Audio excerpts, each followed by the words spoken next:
Ladies and gentlemen, thank you for standing by. Welcome to Fortrea First Quarter 2024 Earnings Conference Call. At this time, all participants are in a listen-only mode. After the speaker's presentation, there will be a question-and-answer session. To ask a question during the session, you would need to press star 11 on your telephone. You would then hear an automated message advising your hand is raised. To withdraw your question, please press star 11 again. Please be advised that today's conference is being recorded. I would like now to turn the conference over to your speaker today, Hima Inguva, Head of Investor Relations and Corporate Development. Please go ahead. Good morning, and thank you for joining Fortrea's First Quarter 2024 Earnings Conference Call. I am Hima Inguva, Head of Investor Relations and Corporate Development at Fortrea. On the call with me today are our CEO, Tom Pike, and CFO, Jill McConnell.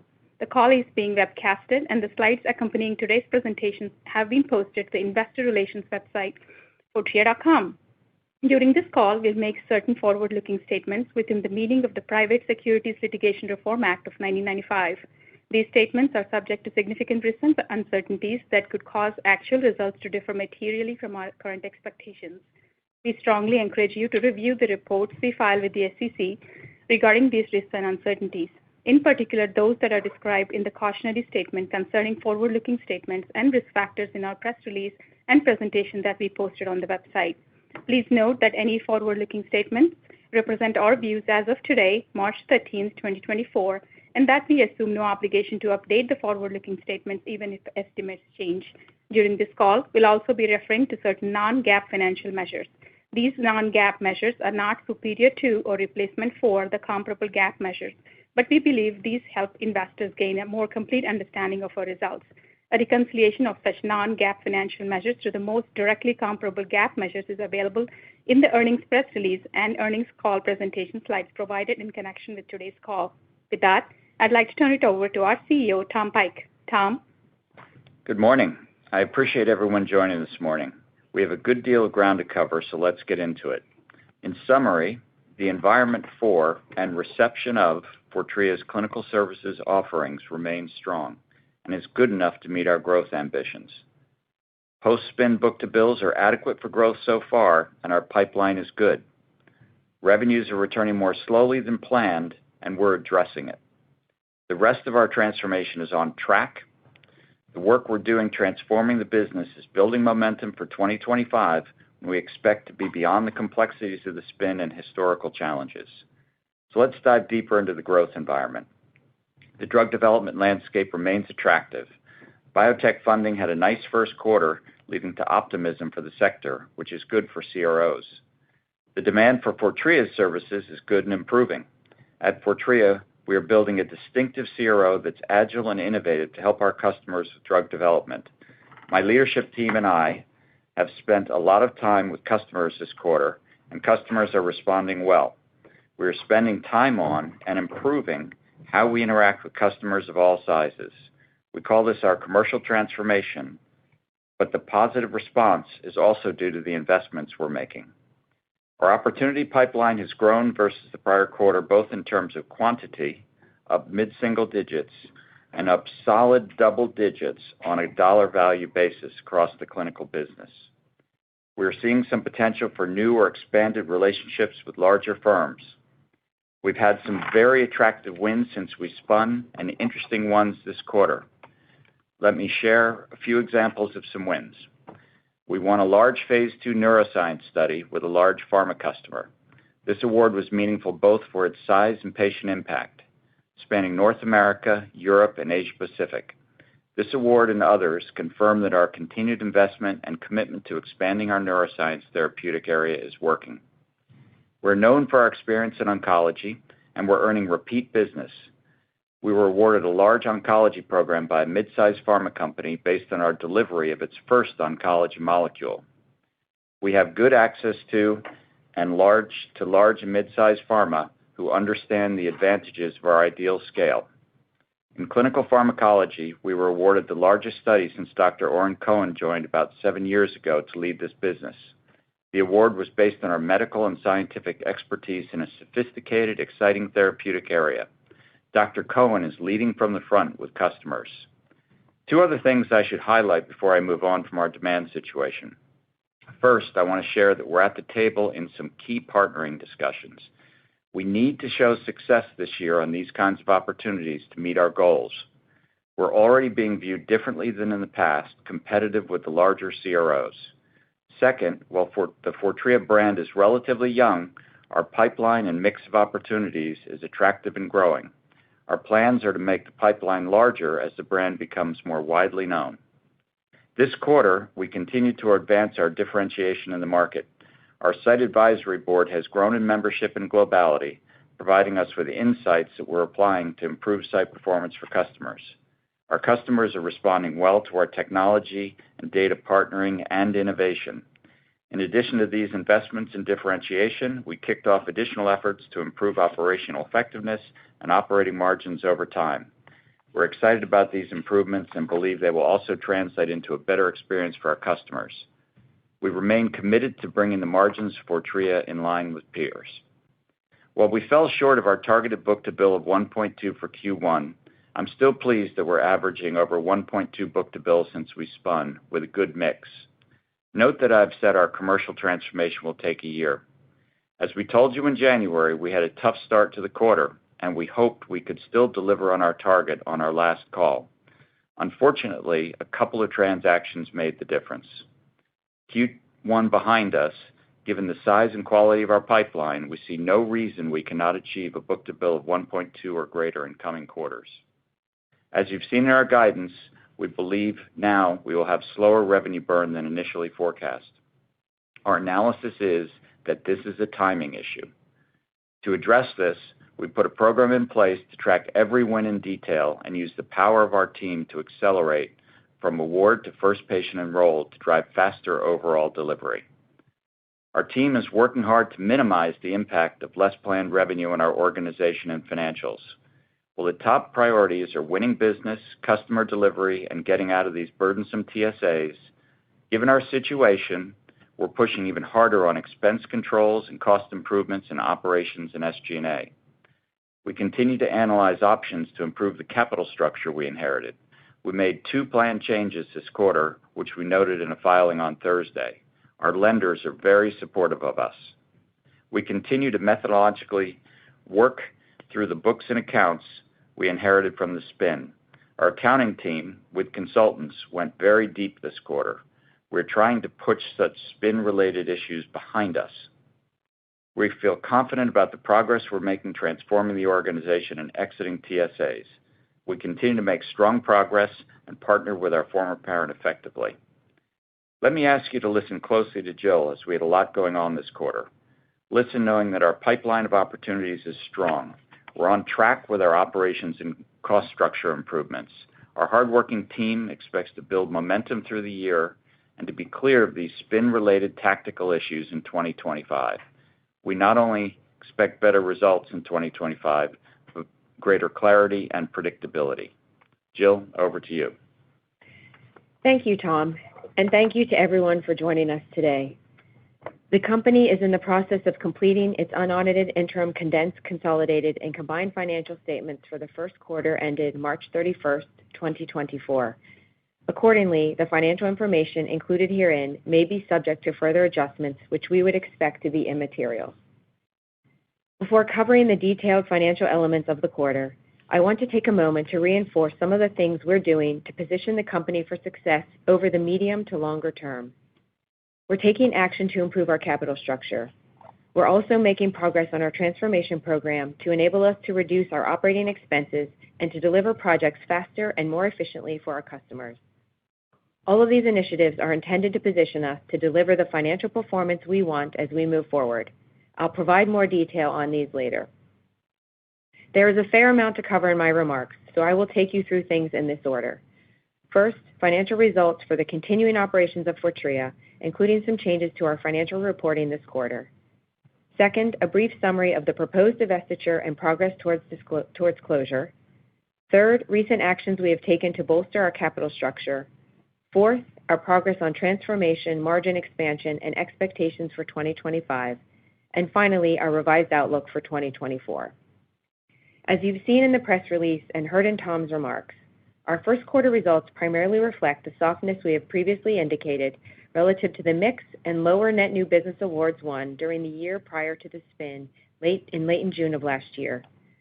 While our book-to-bill for the trailing 9 months since the spin is a solid 1.22 times, this particular quarter it fell slightly short of the 1.2 times goal we have been targeting. We disclosed some risks to you earlier in the quarter, and outside of one project being rescheduled late in the quarter and one customer who decided to take a project in-house, we expect we would have achieved a 1.2 times for the quarter. Now for this quarter's results. This quarter, as stated previously, was expected to be the nadir of our performance due to the lower sales during the spin year, and it generally came in line with the expectations we had shared. Our backlog, which you will recall we have calculated differently post-spin to demonstrate a measure that will more appropriately signal future growth, has grown approximately 6% since the spin and 0.4% sequentially, ending the quarter at $7.4 billion. The continued spin year headwinds of lower full-service clinical sales, elevated infrastructure costs, and the resources associated with the transition services agreement have continued to weigh on our results. We expected the elevated costs, and we are making progress on exiting the TSA and working to mitigate other headwinds. I will provide an update later on the key actions we are taking to achieve our target performance. In my remarks, and as you will see in our accompanying presentation, we are focusing on the results of continuing operations, which excludes the impact of the endpoint and patient access businesses that are intended for divestiture later this quarter. Clinical services revenues of $662.1 million declined 4.6% year-on-year. This was driven by higher pass-through revenues, which were more than offset by lower service fee revenues. The lower service fee revenues were due to the reduced quantity of new business wins prior to the spin, along with a mix shift including studies moving to longer duration. Let me provide more detail on our cost base. As shared previously, we have recast first quarter 2024 and first quarter 2023 direct costs and SG&A expenses to be more consistent with our peer set for comparison purposes. We believe this will allow you to see the significant opportunity we have to improve margins post-full TSA exit by reducing our SG&A costs as a percent of revenue over time. On a GAAP basis, direct costs in the quarter increased 2.3% year-over-year, primarily due to higher pass-through costs and stock compensation awards. SG&A in the quarter was lower year-over-year by 1.7%, due primarily to the removal of former parent corporate allocations, partially offset by the cost of standalone operations, TSA costs, and one-time spin costs, as well as additional stock compensation awards. The company reclassified $45.4 million from direct costs to SG&A expenses, primarily related to information technology costs and certain non-clinic facility charges. For the first quarter, you will see SG&A as a percent of revenue at around 18%. However, it contains $17 million of one-time costs. You can see that even excluding the one-time costs, there is significant opportunity for margin expansion through reducing SG&A costs over time. Net interest expense for the quarter was $34.3 million. Turning to our tax rate, the effective tax rate for continuing operations for the quarter was negative 5.3%, primarily due to the combined effect of a forecasted pre-tax loss in 2024, given our large one-time costs, a change in the valuation allowance, and earnings mix. During the first quarter, we have recognized tax expense of $4.1 million in continuing operations, primarily due to a forecasted valuation allowance on our deferred tax asset related to disallowed interest expense. We have plans that we expect could reduce the impact of disallowed interest expense over time. As part of our work to make enhancements to our control framework and disentangle the endpoint and patient access businesses for reporting as discontinued operations, we became aware of historical misstatements of certain financial line items which we have identified. The overall impact of these adjustments is not considered material to any given year. The adjustments in the aggregate would be material if all years of adjustments were made in the first quarter of 2024. In light of this, these adjustments will be reported in a footnote into our first quarter Form 10-Q, which we plan to issue within the extended filing period. As a result of these findings, we are continuing to bolster our financial control environment. Continuing operations adjusted EBITDA for the quarter of $29.5 million decreased 29.3% year-over-year compared to adjusted EBITDA of $41.7 million in the prior year period. Adjusted EBITDA margin for the first quarter was 4.5% compared to 6% in the prior year period. Adjusted EBITDA margin in the quarter was negatively impacted by lower service fee revenues from the lower awards during the pre-spin year, mixed to longer duration studies, higher pass-through revenues, and higher SG&A costs post-spin to support standalone operations. These were partially offset by the benefit from the restructuring program we initiated in the third quarter of 2023. In the first quarter of 2024, adjusted net loss of $3.5 million decreased 112% compared to adjusted net income of $29.1 million in the prior year period. Adjusted net loss for both basic and diluted share for the quarter was $0.04, compared to adjusted net income of $0.33 in the prior year period. Turning to customer concentration, in our continuing operations post-divestiture, our top 10 customers represented slightly more than half of our first quarter 2024 revenues. One customer accounted for 14% of revenues, and another customer accounted for 13% of revenues. In my comments on cash flows, note these relate to Fortrea in total, as we have not segregated cash flows from discontinued operations. In the first quarter, we reported negative $25.6 million in cash flow from operating activities compared to negative $1.6 million generated in the prior year. The primary drivers of the negative cash flow from operating activities were annual tax resets, spend to support TSA exits, interest expense, and other items, including a bonus earned as part of our former parent. Free cash flow was negative $34.9 million compared to negative $17.8 million in 2023. Cash flows used for operations decreased due to the reduction in net income, offset by an improvement in unbilled services and deferred revenue, and lower cash used for accrued expenses. Due to process and contracting changes we have been implementing, we are seeing initial improvements in unbilled and unearned balances. Net accounts receivable and unbilled services for continuing operations were $941 million as of March 31, 2024, compared to $988.5 million as of December 31, 2023. Days sales outstanding from continuing operations was 97 days as of March 31, 2024, 4 days lower than December 31, 2023. The reduction versus the prior year end is primarily due to improvements in cash collections and an increase in advances. We continue to make these changes to our contracting and order-to-cash processes to enable further improvement in our DSO profile over time. Because our contracts provide services over multiple years, there is a lag in seeing those changes reflected in our performance while we work through the historic portfolio. Now I will briefly touch on progress towards the previously announced divestiture of our endpoint and patient access businesses. These businesses' results are now being accounted for as discontinued operations, the details of which will be included in our Form 10-Q. We continue to make progress towards closing the transaction in the second quarter. Consistent with our internal planning, we recently made 2 adjustments to our capital structure. We worked with our lenders to amend our credit agreement and create temporary adjustments to our financial covenants.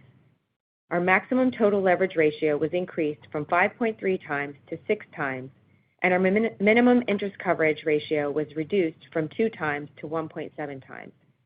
In both cases, the new ratios are effective in the second quarter of 2024 and step down over time until reverting to prior levels as of the third quarter of 2025.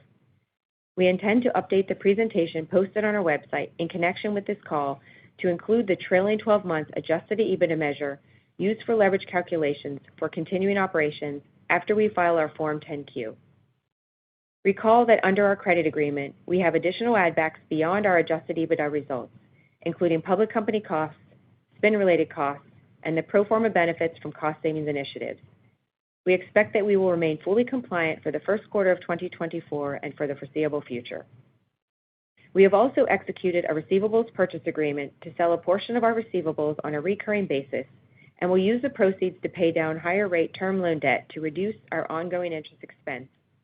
We expect this arrangement would reduce our effective net annual interest expense by approximately $7 million.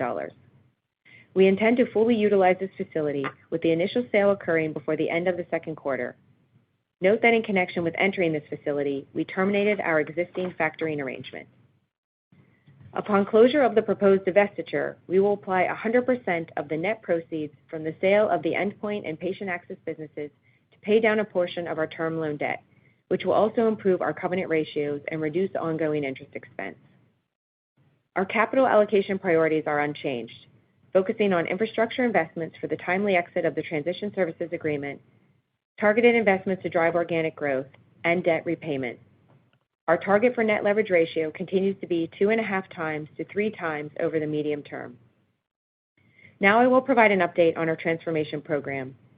It is a multifaceted program that requires thoughtful execution as we balance improving financial results with making changes to increase the longer-term health and performance of Fortrea. We've now exited roughly half of our TSAs with our former parent, and we have robust plans in place to exit the majority of the remaining TSAs around the end of 2024. Let me remind you about other initiatives we have commenced to propel our transformation and deliver results that are more in line with peers. First, we have targeted programs to selectively reduce pockets of excess costs, areas of lower productivity, and to flatten the organization. The first one began in the third quarter of 2023, and a second one is planned for 2024. These programs are intended to show benefits over time. Also, as previously discussed, we have benchmarked our SG&A against our peers and are building more efficient supporting organizations. In some key areas, we expect to begin to see benefits emerge later this year, with others planned for next year as we fully exit the TSA. As you can see from our recasted SG&A expense line item, this is critical for us to be competitive with our peers. In addition, this quarter we identified and started setting targets in some key areas to drive operating margin improvements. In addition to the cost structure improvements, we remain laser-focused on building our backlog with the right mix and volume of new business awards. We literally have everyone in sales in Fortrea and have granted more than 80 spot awards for individuals outside of our sales organization who have brought in qualified RFPs for us to pursue. Putting more revenue through the global footprint we require to be competitive will improve our operating leverage. Most of these changes will start to benefit us in 2025, where we expect to realize margin improvement arising from revenue growth and operational productivity, as well as our post-TSA streamlined SG&A cost infrastructure. We believe this transformation will enable us to reduce our expenses and to deliver projects faster and more efficiently for our customers. Assuming our ability to continue to drive trailing book-to-bill metrics of at least 1.2 times for the remainder of 2024, and exiting our remaining TSAs per our current plans, we continue to target full-year 2025 adjusted EBITDA margins at least consistent with 2022 at approximately 13%. The improved revenues and margins will also enhance our debt-to-EBITDA ratios. Finally, I will cover our updated guidance for continuing operations. For full-year 2024, we now target revenues to be in the range of $2.785 billion to $2.855 billion. This adjustment reflects slower study startup due to the therapeutic mix and certain biotech programs, our lower-than-anticipated first-quarter book-to-bill, and lower recent pass-through trends. As a result of these headwinds, we now expect to have overall revenue growth broadly flat versus 2023, although the second half is targeted to be modestly positive at around 3%. Our updated adjusted EBITDA target is in the range of $240 million to $260 million. We have taken a number of actions to reduce the typical drop-through of revenue reductions, as I mentioned earlier. Note that our former recommendation on assuming approximately $250 million in revenue and $30 million in adjusted EBITDA for full-year 2024 for the businesses to be divested still applies.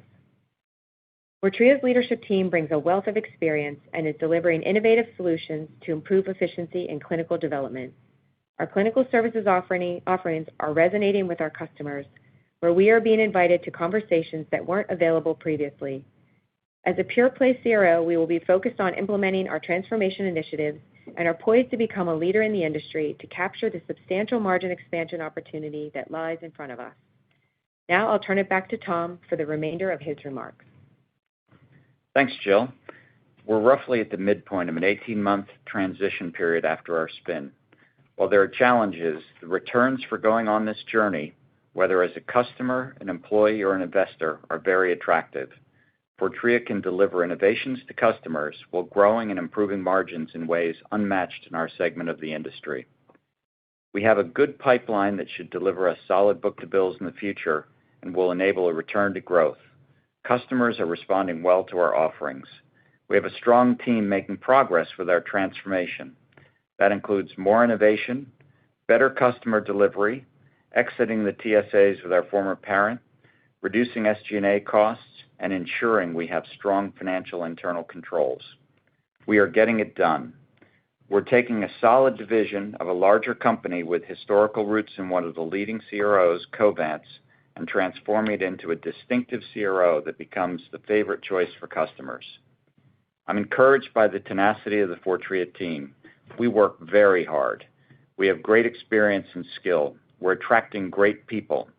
Just Friday, I met with one of our new executives who said both employees and customers can feel the energy and excitement in the organization. The entire Fortrea team is focused on our mission of delivering solutions that bring life-changing treatments to patients faster. As we do that, we're committed to and will create value for all of our stakeholders. We will build momentum and enter 2025 with growing strength. If I had one theme for you, it's this: we're making real progress on the important stuff. With that, operator, let's open it up for questions. Thank you. As a reminder, to ask a question, please press star 11 on your telephone and wait for your name to be announced. To withdraw your question, please press star 11 again. Stand by for our first question, and it comes from David Windley with Jefferies. Your line is open. Hi, good morning. Thanks for taking my questions. I want to focus on demand, Tom. So you talked about pipeline of opportunities, book-to-bill a little below what you were hoping to get to this quarter, and it sounds like a couple of opportunities made the difference. If you could talk about win rate, and I guess I'm getting that win rate versus maybe opportunities that didn't go to decision in the first quarter, and then I've got a follow-up after that. Yeah, actually, good morning, Dave. Our win rate's strong. We had a strong win rate for this quarter. It's the best one since we spun. I think the challenge really was that we had one fairly sizable opportunity rescheduled, which we've signed a startup agreement now, and we expect will not be a problem, but it got rescheduled. And then we also had a cancellation that was fairly large that came in right at the end. And as you know this industry well, it only takes a couple of those this size, and you lose that 0.1. I will say, though, Dave, the two things I really like about our demand situation, one is we are at the table with some large customers who are thinking about how they're going to proceed with providers, and we're being viewed as a peer. And then the other one is just the pure number of opportunities. That solid, really strong double-digit growth in dollar value of our pipeline is really a good thing for us. So, I think we're just in a situation where we need to execute against the opportunities in front of us because we're getting the at-bats now. That maybe segues nicely into my second question, which is, what is getting you those at-bats? So I hear you talking about, more modern CRO differentiation. I guess I'm listening closely for what are the elements of that differentiation, partnerships that you're striking, things like that. What maybe overarching themes would you put over the top of that, and maybe give some specific examples of what you're doing to create that differentiation? Thank you. Yeah, a few things, Dave. One, the way we're thinking about sites, and I mentioned the site advisory board, but there's really much more there, is really resonating with customers. I think they know that last mile issue in our industry, that making sure the sites are productive, that we've kind of gone beyond simply trying to understand whether there are patients in the local geography or in the electronic medical records of the site. And now we're talking about how do you really execute on bringing people through enrollment in a study in innovative ways. And so we're pushing on that. They like the way we're thinking about data and technology. I think the notion that we have here of partnering with some of the leaders like Veeva, Advara, Medidata, leveraging what they're doing, partnering with some of the leaders in data, the Trinetics and Komodos and others, those kind of partnerships are the way to go. And then how do we use our tools to access even more value than those providers create? And then I have to say, some of the innovations we're doing, we had a session right in the room that we're sitting in today with a leading pharmaceutical firm where we talked about how we view artificial intelligence impacting clinical services. This is an industry where we have to make sure that patients stay safe. The data has to be high quality. We can't make bad decisions. But we do see a number of areas where our operational intelligence that we've gained over the years can help us simplify processes and make better decisions in the process. And so really, Dave, they're responding to that. I think they feel the difference when they meet with us, meet with Jill, me, other executives. I think they feel the difference in this organization in terms of how we have our hands really deeply into what makes this industry tick. Great. Thank you. Appreciate the answers. Thank you, Dave. One moment for the next question. The next question comes from Elizabeth Anderson with Evercore. Your line is open. Hi, guys. Thanks so much for the question. I was wondering if you could talk about the burn rate. I think you obviously talked about that a little bit in the prepared remarks, but if you could talk about a little bit about more detail about how that assumption tracks as we go through the year and what the specific drivers are of that increase in burn rate. Yeah, let me give a little overview, and then Jill can add some comments.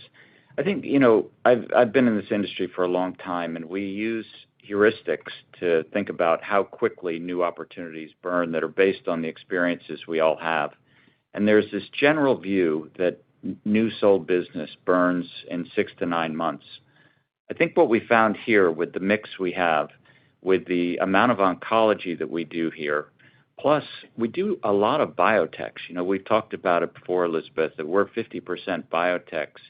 And some of the biotechs are not quite as far along. There are more changes to the protocols, more elements of startup that need to be worked through in terms of responsibilities and detail. And so what we've found is that some of the traditional metrics for those first few months of business after we spun that we sold aren't quite right, and the burn is a little bit slower. The good news is that it looks like it's a timing issue. I would be worried if there were cancellations or other things that were causing that, but it looks like it's more timing and startup. And so what we're doing is we're working as a group to do what we do here. Now we have a call every other Friday looking at exactly what we've won and then how it's starting to progress.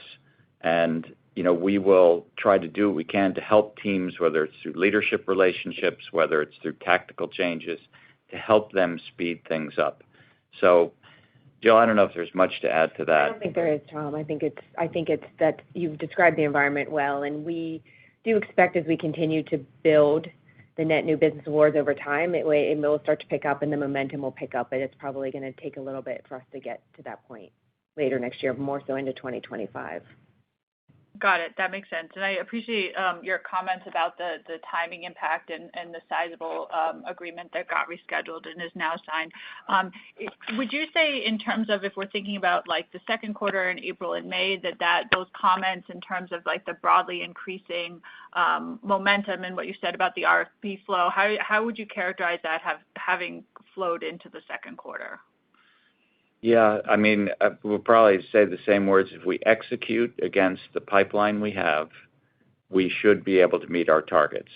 And it's a little earlier than last time we talked, Elizabeth, in the quarter, but we should be able to meet our targets if we execute against the pipeline we have. I will say the commercial team and our operations team are doing a very good job with these relationships. And it's an important quarter for us, obviously, to demonstrate that we can deliver what we'd like to deliver.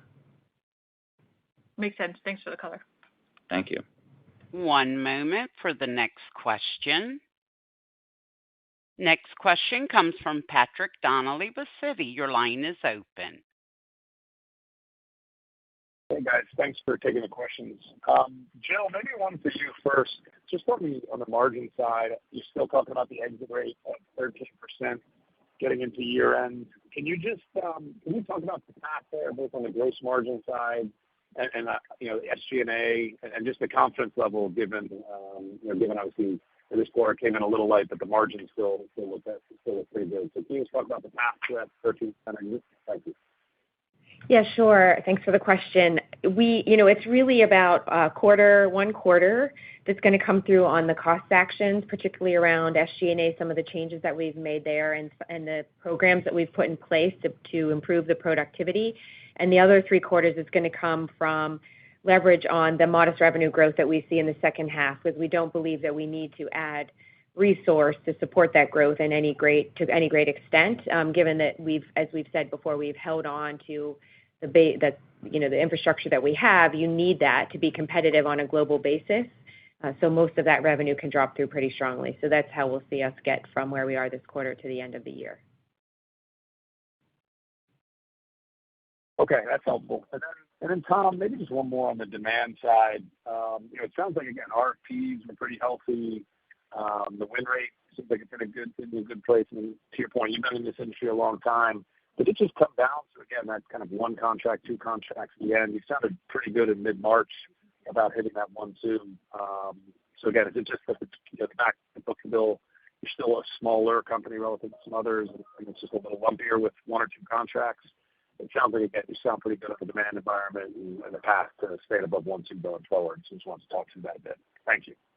Yeah, Patrick, I think you characterized it well. We are a little smaller, so when we have a couple of larger transactions, it can influence that number in the way it did, by a tenth of a point there. So I do feel good about the environment we're in. We still are in that commercial transformation. So we've talked with our chief commercial officer about scheduling and estimating, and he and his team are really doing an excellent job. But obviously, we didn't quite get to where we hoped to get in mid-March, and we're doing what we do here, so we're going to get better at it. So I do feel good. As we said, this solid double-digit growth of dollar value of pipeline is great. Some of the partnering discussions are really exciting. I spent a week in Europe a couple of weeks ago and met with many customers, and I tell you, we're having some great discussions. We're in the mix. So this is an important quarter, and it's going to be an important summer as well. These next 2 quarters are going to be very important for us to show everybody what we can do here. That's helpful. Thank you, guys. Thank you. One moment for the next question. The next question comes from Eric Coldwell with Baird. Your line is open. Thanks very much, and good morning. I wanted to come back to the cancellation. I have a few just housekeeping and then a question. So on the cancellations, you did mention the one fairly large cancel at the end of the quarter. Other than that, how were cancellations tracking in the period? Were they normal, below normal? Just trying to get a sense on the overall magnitude of cancellations. Yeah, Eric, they were normal in the quarter. They were normal in the quarter. Great. And then on the mix of awards, could you talk a little bit about direct versus indirect revenue, and then also functional versus full service mix? You want to talk about the pass-throughs versus other? Yeah, I think by direct versus indirect. Yeah, let's assume it is. Yeah, let's assume it is. So we are continuing to see, if you look year on year for the quarters, the percent of pass-throughs as a percent of total revenue did increase year on year. Having said that, we're part of our call down in the revenue guide is because we have seen it come down a bit lower than it was in the fourth quarter of last year. And, pass-throughs are incredibly hard to predict. We had a few studies last year that were big drivers that seem to be a bit more moderated at the moment. We're not sure if that's going to come back. So we took a little bit of caution in setting the revenue for the rest of the year, but we are seeing pass-throughs be a higher percentage year on year. Thank you for that. Was that the same comment on bookings this quarter, that the direct fee bookings continued to improve and pass through, or indirect was a No, lower? I think we've actually seen fairly consistent between the 605 and the 606 on bookings in the quarter. Yeah, nothing to note there. And our mix is good. I mean, it represents the business overall, Eric. It's not. I will say it's very consistent with our clinical pharmacology, which had a strong performance, kind of a normal rate of FSP, and then a normal rate of what we call GCD here, or full service outsourcing. Obviously, we would have liked to have done more, but the mix itself was solid. And then if I could just do one last one. You made a number of comments about how the pipeline and opportunity set is out there. I am curious, halfway through 2Q to date, how do you stand on awards and cancels, at the halfway point in terms of what you might have seen, say, just, not very many quarters since the spin, but, recent experience or expectations? Are you at, below, above where you feel like you need to be at the 1.2? I think it's consistent with what we would expect to see at this point in the quarter. As Tom, shared in his remarks, the pipeline is really strong. We've been pleased to see the growth in it, and we feel good about where we are at this point in the quarter. As you know, it always comes down to the last few weeks of the last month, but at this point, we feel good about where we sit. Okay, thanks very much. One moment for the next question. The next question comes from Max Smock with William Blair. Your line is open. Hey, good morning. Thanks for taking our questions. Tom, over the last couple of quarters, it felt like you were maybe moving away from large pharma a bit, or at least being a little bit more selective about those opportunities and really talking about biotech. I didn't hear as much of that today. So wondering if there's been any change in terms of how you're thinking about prioritizing opportunities here near term, and then any incremental color you can give us around demand trends for biotech and how those compare to large pharma. Thank you. I may have miscommunicated, Max, if that's the case. I think of this as a very 50-50 business. So we do want to make progress with large pharma. And what I like about large pharma is you get that consistency of being allocated projects, whether you have to compete for them or whether they're just allocated to you. And so we like that, and we know that we need to expand that. That being said, this organization historically has done a lot of biotech, and you all know the growth. I mean, there are statistics out there that as much as 65% of the innovative drug development is coming out of biotechs now, and that's growing over the next few years, not shrinking. And generally, in my conversations with industry executives, they all believe the same thing, and they're acting accordingly.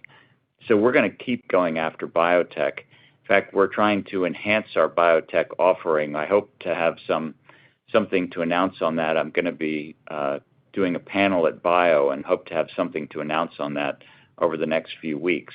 So it really is a very balanced look. I think the reason why I'm mentioning it this quarter is we do have some partnering opportunities that we are hopeful for. At a minimum, we're going to learn a ton from them. And at a maximum, it could be very good for Fortrea. So that's part of the reason why I'm emphasizing it today. Does that make sense, Max? Yeah, it does. And apologies, some of that misunderstanding was probably on my end as well. But in terms of the demand trends, Tom, the second part of that question, have you seen an uptick from biotech? Is large pharma still stronger? Like, how do you think about demand trends for each of those buckets? Yeah, I tell you, it's very consistent with the reports. Coming out of whenever you do these calls, you take a look at what the third parties are producing, what Windley's producing, what others are producing on biotech.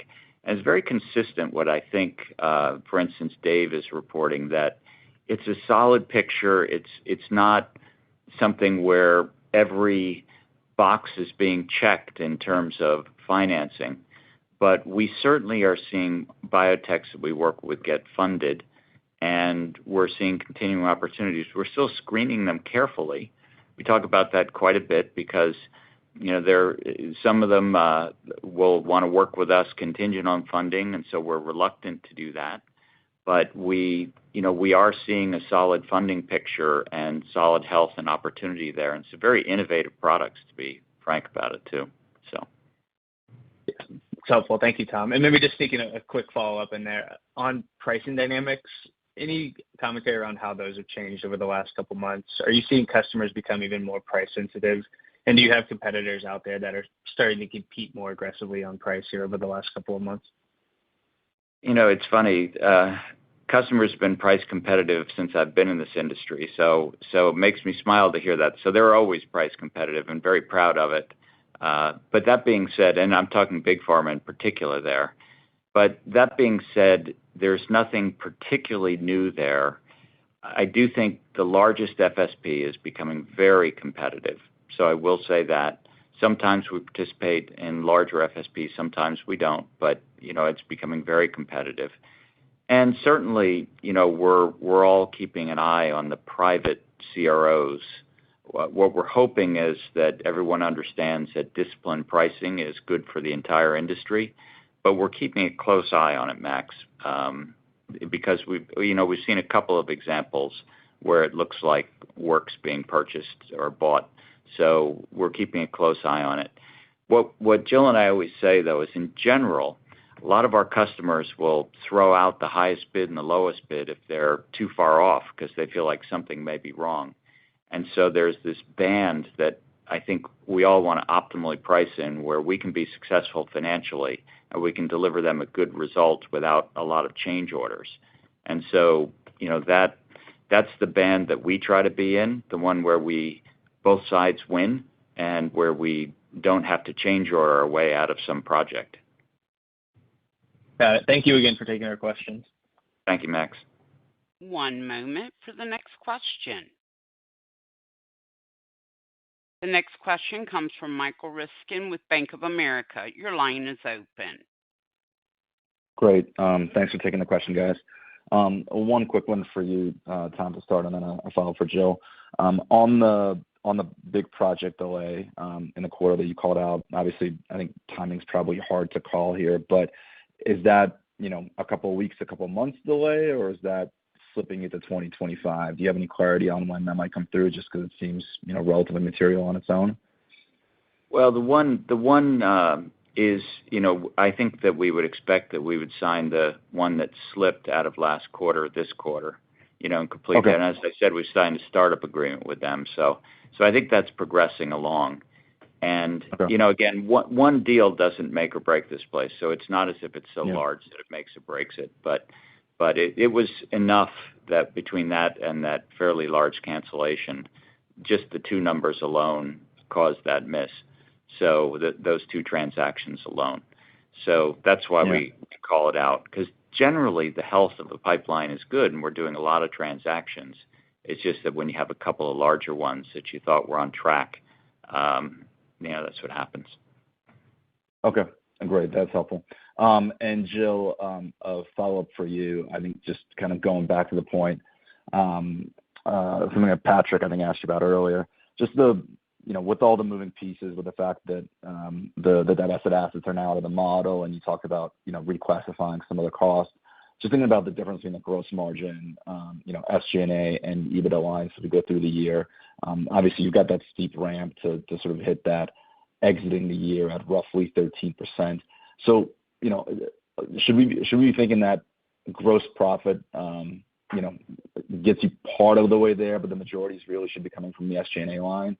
And just any commentary on pacing through the year. It seems like it's a little bit more back-end loaded than it would have been before, just to true up the dollar amounts, but any clarity there would be helpful. Thanks. Yeah, of course.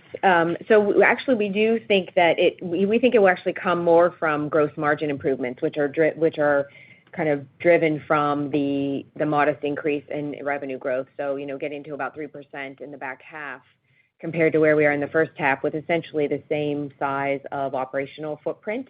Most of that increase then drops through, and only about a quarter of it will come from SG&A, because you may remember from earlier calls, we are able to make some improvements and changes this year, but until we fully exit all of the TSAs, which won't be really until right at the end of the year, maybe even just into 2025, but the majority by the end of this year, you really can't change some of the cost base you have in SG&A until you fully exit, because you're kind of stuck with that cost base and supporting the existing processes and systems. So it actually comes more from top line than it does from just cost cuts to get to there in the back half. And in terms of confidence and ramp, you're right. We talked before of it being, still a bit of a tale of two halves, with the first half being, slightly down from a revenue perspective. We had talked about, in totality for the business, when we had the different guidance, a third and two-thirds, and it's still roughly the same when we look at that, even for continuing operations. And where we landed for the first quarter for continuing operations is exactly in line with where we expected it to be. Okay. That's really helpful. Thanks so much. One moment for the next question. The next question comes from Rishi